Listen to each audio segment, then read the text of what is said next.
Hai, selamat datang ke NY Channel, Motivasi Sihat. Di sini kita sembang santai pasal kesihatan mental dan fizikal. Sama ada korang tengah cari semangat baru, tips untuk kekal positif atau nak jaga kesihatan badan dengan cara mudah, channel ni memang untuk korang. So, let's go. Risau pasal kolesterol? Jom kita tengok pelan 7 hari ni. Lupakan sekejap pasal ubat atau suplemen yang mahal-mahal tu.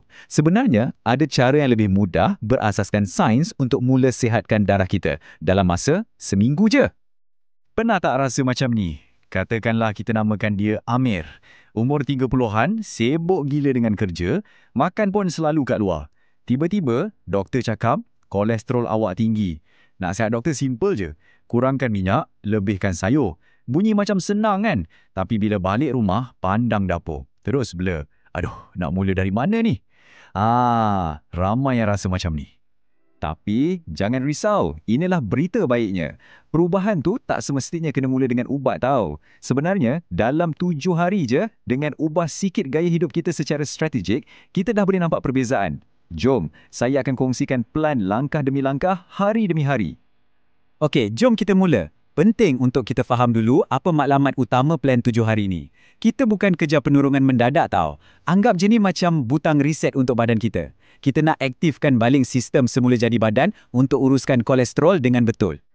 Jadi, sasaran kita ada 2. Senang cerita, ada kolesterol jahat, nama dia LDL, yang suka melekat dan sumbatkan saluran darah kita. Yang ni kita nak kurangkan. Lepas tu, ada kolesterol baik HDL. Yang ni pula macam pasukan pembersih yang tolong kutip kolesterol jahat tu. Jadi HDL ni kita nak tingkatkan. Faham kan? Macam mana nak capai matlamat tu? Semuanya berbalik pada 3 prinsip asas ni. Pertama, kita stop atau kurangkan punca masalah, makanan proses dan lemak-lemak jahat. Kedua, kita tambah wira-wira penyelamat, makanan berserat tinggi dan lemak sihat. Dan yang ketiga, kita gerak, aktifkan badan. 3 benda ni je yang akan jadi panduan kita sepanjang minggu. Baiklah, kita masuk fasa pertama. Hari pertama hingga hari keempat. Fasa ni kita panggil bersih and bina. Di sinilah kerja-kerja reset badan kita bermula. Fokus untuk 2 hari pertama ni simple je. Reset. Kita nak buat spring cleaning sikit kat dalam badan. Buang segala kolesterol berlebihan dan toksin yang dah lama duduk dalam sistem penghadaman kita tu. Kira macam kita bersihkan tapak sebelum nak bina rumah barulah. Ini contoh menu untuk hari pertama dan kedua. Pagi kita mulakan dengan oats. Tengah hari, cuba ambil nasi separuh je. Lauknya ikan bakar dengan sayur hijau banyak-banyak. Malam pula, kita makan ringan je, macam sup sayur. Nampak tak coraknya? Tak ada makanan bergoreng, tak ada daging merah. Dan, paling penting, pastikan minum air kosong cukup, okey? Sekurang-kurangnya 2.5 liter. Okey, selepas 2 hari cuci badan, sekarang badan kita dah sedia. Masuk hari ketiga dan keempat, kita kenalkan superhero kita dalam misi ni, serat larut. Apa kerja dia? Kerja dia adalah untuk tangkap dan buang kolesterol jahat tu keluar dari badan kita. Power kan? Kat mana nak cari superheroes ni? Senang je. Benda ni ada dalam oats, buah-buahan macam apple dan jambu batu, sayur-sayuran hijau dan kekacang. Ni satu tips pro. Masa sarapan oats tu, campak je sesudu chia seeds. Terus dapat dos serat ekstra. Mudah kan? Okey, sekarang saya nak anda ingat nombor ni. 5 hingga 10%. Apa benda nombor ni agaknya? Sebabnya, kajian dah buktikan, dengan hanya makan 5 hingga 10 gram serat larut setiap hari, kita boleh turunkan kolesterol jahat tu sebanyak 5 hingga 10% dalam sebulan. Macam mana ia berfungsi? Bayangkan serat ni macam span. Bila lalu kat usus kita, dia akan serap kolesterol jahat tu, lepas tu bawa keluar dari badan. Memang sangat-sangat berkesan. Baiklah, separuh jalan dah. Sekarang kita masuk fasa kedua. Hari ke-5 hingga ke-7. Fokus kita sekarang adalah untuk bagi tenaga pada badan dan mula bina tabiat sihat yang kita boleh teruskan sampai bila-bila. Kuncinya di sini ialah konsistensi. Hari ke-5, jom kita pecahkan satu mitos besar. Semua lemak itu jahat. Salah tu. Badan kita sebenarnya perlukan lemak, tapi lemak yang sihat. Kenapa? Sebab lemak sihat inilah yang akan bantu tingkatkan HDL, si pasukan pembersih kolesterol jahat tu.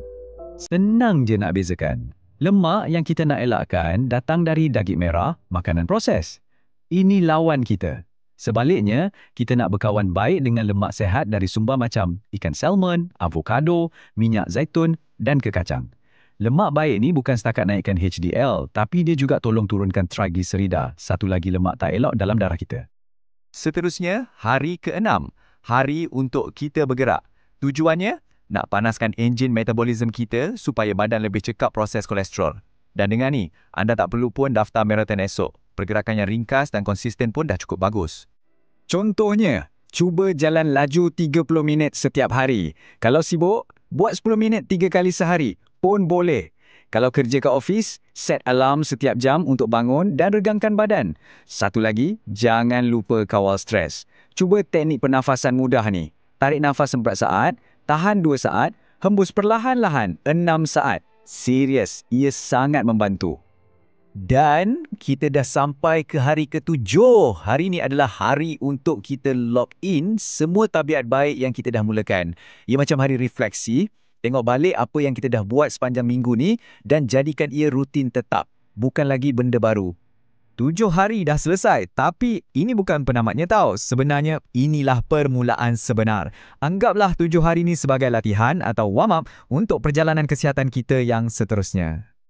Penting untuk kita ingat, pelan 7 hari ni bukan magic. Ia adalah permulaan untuk satu sistem baru untuk badan kita. Kolesterol tinggi tu bukan hukuman, tapi ia adalah mesej dari badan kita yang cakap, tolong jaga saya baik-baik. Pelan inilah cara kita jawab mesej tu. Jadi, apa yang perlu kita bawa lepas ni? Ingat 3 benda ni je. Pertama, makan makanan sebenar yang kaya serat. Kedua, jangan takut lemak sihat. Dan ketiga, sentiasa gerakkan badan dan urus stres. 3 benda ni je kunci untuk kesihatan jangka panjang kita. Okey, pelan 7 hari ni dah bagi anda tapak yang sangat kukuh. Bola sekarang di kaki anda. Jadi, persoalannya, apakah langkah anda yang seterusnya?